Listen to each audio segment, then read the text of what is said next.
The council closed Braid Road last Sunday as part of the measures to allow more space for exercising. Social distancing advice is that you shouldn't drive to the place you're going to take your exercise, so the closure is also an attempt to try and stop drivers parking there. The closure had a knock-on effect on Braidburn Terrace, where there is unregulated parking. Residents here have campaigned for years to have it turned into a one-way street, and it happened this week in just 5 days. We spoke to some of the local residents about the move. For the road closure, we've been waiting quite a long time, but I think that the thing that's brought it to head has been the social distancing, which is very difficult now under the circumstances of the dynamics of the road. If we're talking about the long-term plan, it's been going on for a long time, trying to get something done, because the road itself is very narrow, and it's there's a lot of traffic comes down this road, and as you will see, most of the cars in the street have got damage on them where people have squeezed past. People are very impatient in the street, drivers particularly.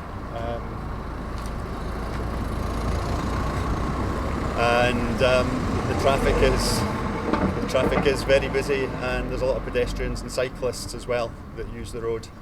So trying to get some action has taken a very long time, many years.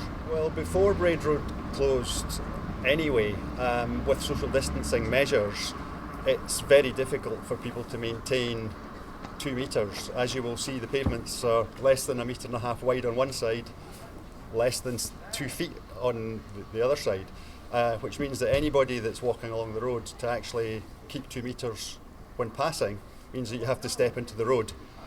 Stepping into the road is dangerous because there's a lot of road traffic.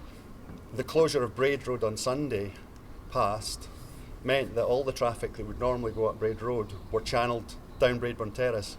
That just was completely bonkers. Sunday was total madness.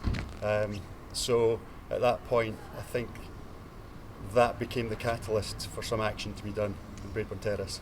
I understand that the transport convener, Leslie McInnes, came to see you on Sunday. She did, yeah. No, Leslie was very good. Melanie Main has been outstanding as well. Melanie and Leslie came down.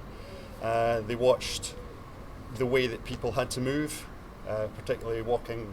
That junction at the far end is very, very busy because of the Hermitage, which is a really lovely place.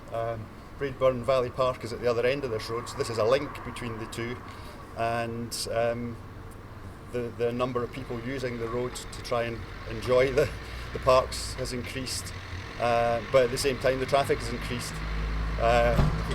This isn't completely normal. So when Leslie came down, I think it didn't take her very long to realise that something had to be done. It was absolutely apparent.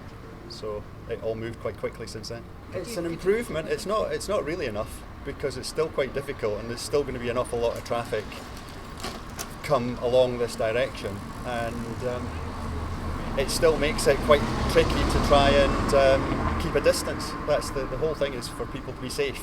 And this is a massive improvement, but it's not going to completely solve things. But we're very happy that this is something.